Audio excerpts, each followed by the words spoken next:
It's time to do something significant. It's time to get up.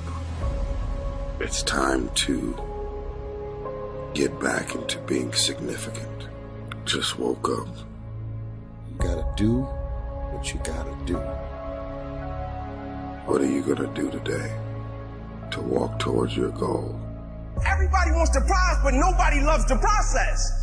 Everybody wants to be a champion, but nobody's willing to put in the work that it takes to be a champion. Everybody wants to hold up the trophy and say, man, I did it, but nobody's willing to put in the work that it takes to do it. I love the process. I love the thought of working for what I want. And I firmly believe you're never supposed to wish for it more than you're willing to work for it. Your expectations never supposed to exceed your effort. But a lot of people, they wish, and they're not willing to work. And the great thing about life has a funny way of testing all of us and seeing how bad we really want what it is that we say we want. If you're still talking about your dreams, if you're still talking about your goals, but you have not done anything, just take the first step. I'm asking you to take the first step. The first step is stop talking about it. The second step is just take one step toward it. And then the next day, take another step toward it. When you become the right person, I'm telling you, you can make whatever kind of money you want to make. You can have whatever you want to have. You can do whatever you want to do. Like, there are no limitations. You see, average people are too scared to shine the light. Too self-conscious to be vulnerable. But it's from that place of vulnerability that you find greatness, that you find your identity, that you find power, the kind of power that it takes to change the world. The deep is where the living is. And if you want to taste the greatness, you gotta be willing to venture to the unknown, to that place that scares you. Stop tiptoeing into your destiny. Get out of that comfort zone and be all that God made you to be. Whatever dream you have, use all your energy to make it into reality. Push yourself to become the person you are destined to become.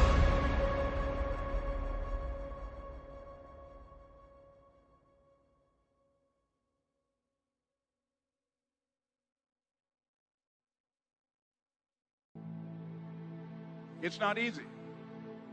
It's hard changing your life.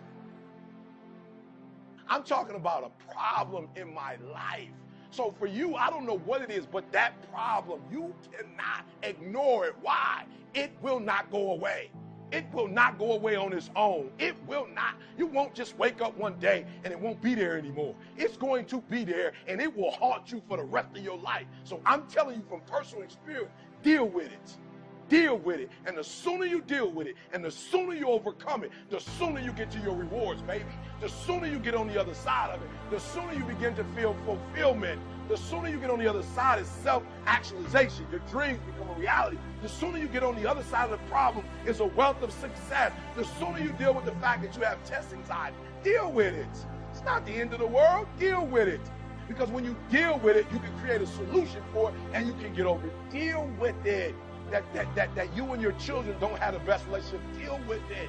Deal with the fact that you are a procrastinator. Deal with the fact that it's hard for you to execute. Deal with the fact every time something happens, you're worried about it. Deal with the fact that you have this anxiety that every time you're about to reach another level of success, every time you're about to go to another level, you feel overwhelmed. Deal with the fact that you're struggling with your success, that you feel like, why me and why not my sister, or why me, or why not other people? Deal with the fact that you feel guilty that you're successful. Deal with it. And I was sleeping in my office. It was hard when just over 3 years ago, in the Penobscot building in Detroit, Michigan, where I was operating my business, and I fell on some hard times. It was hard coming into the lobby, and the security said, "Excuse me, Mr. Brown, can we see you for a moment?" And I said, "Yes." And I walked up to the counter, and he gave me an envelope. And he said, "Would you mind reading it here?" And I opened the envelope, and the envelope was from management that said, "This is an office tower. It's not a hotel. Please do not sleep in your office." And I said, excuse me, sir. I said, I just work long hours in creating my business. I'm an entrepreneur. And right now, things are bad for me. But they're not going to be this way always. I'm not trying to make this my home. And it was hard coming through the lobby. And sometimes they would laugh. There's a guy talking about becoming successful. And look at him. He's bathing in the bathroom upstairs on the 21st floor. He sleeps on the floor. Him and two other dreamers up there. Look at him. It was hard, ladies and gentlemen, coming to speak to people. And I was facing financial difficulties in my own life. I was behind on my bills and my dreams, and I'm saying to them, you can live your dream. It was hard, ladies and gentlemen. It was very difficult to pick myself up each day believing that I could do it. There were times that I doubted myself. I said, God, why is this happening to me? I'm just trying to take care of my children and my mother. I'm not trying to steal or rob from anybody. Why did this have to happen to me? It was rough when I lost my job. And I could not find a job.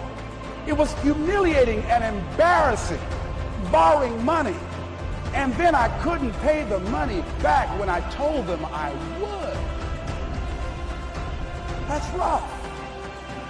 How people look at you, how they respond to you.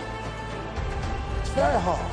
Here's what I discovered that happens to you in life, that you will go through things, and while you're going through them, you can't understand why it's happening to you.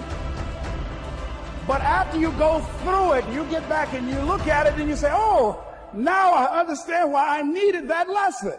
Then I saw that that was preparing me for bigger and better things. See, most people want it easy. See, easy come, easy what?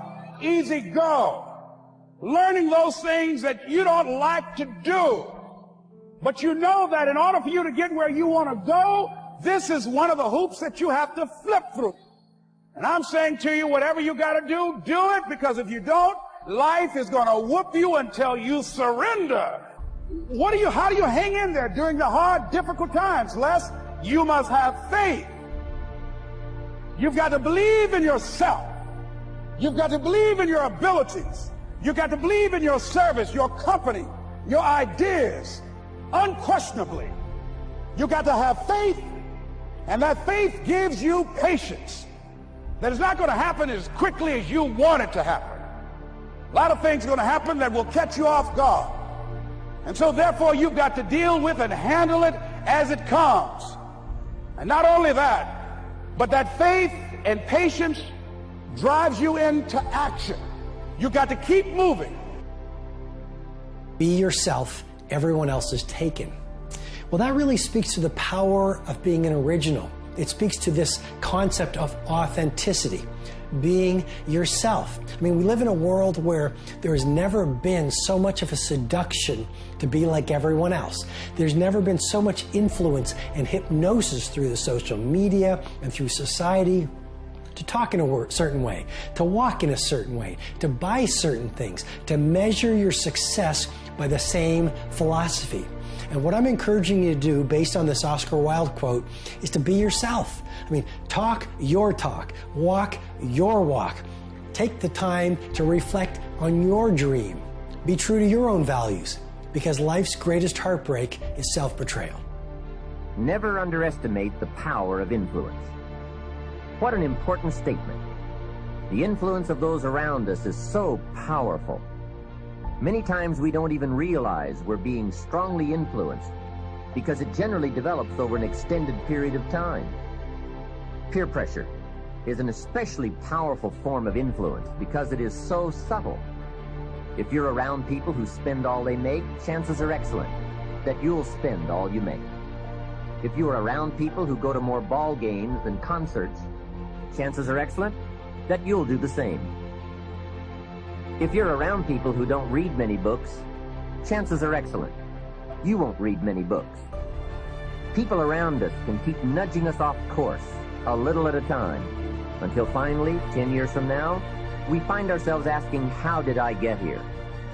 Those subtle influences need to be studied carefully if we really want our lives to turn out the way we've planned. Now, on this major point, let me give you 3 key questions to ask. This may help you to make a better analysis of your current associations. Here is the first question. Who am I around? Good question. Make a mental study of the major people with whom you most often associate. You've got to evaluate everybody who is within the circle of being able to influence you. So, major question, who am I around?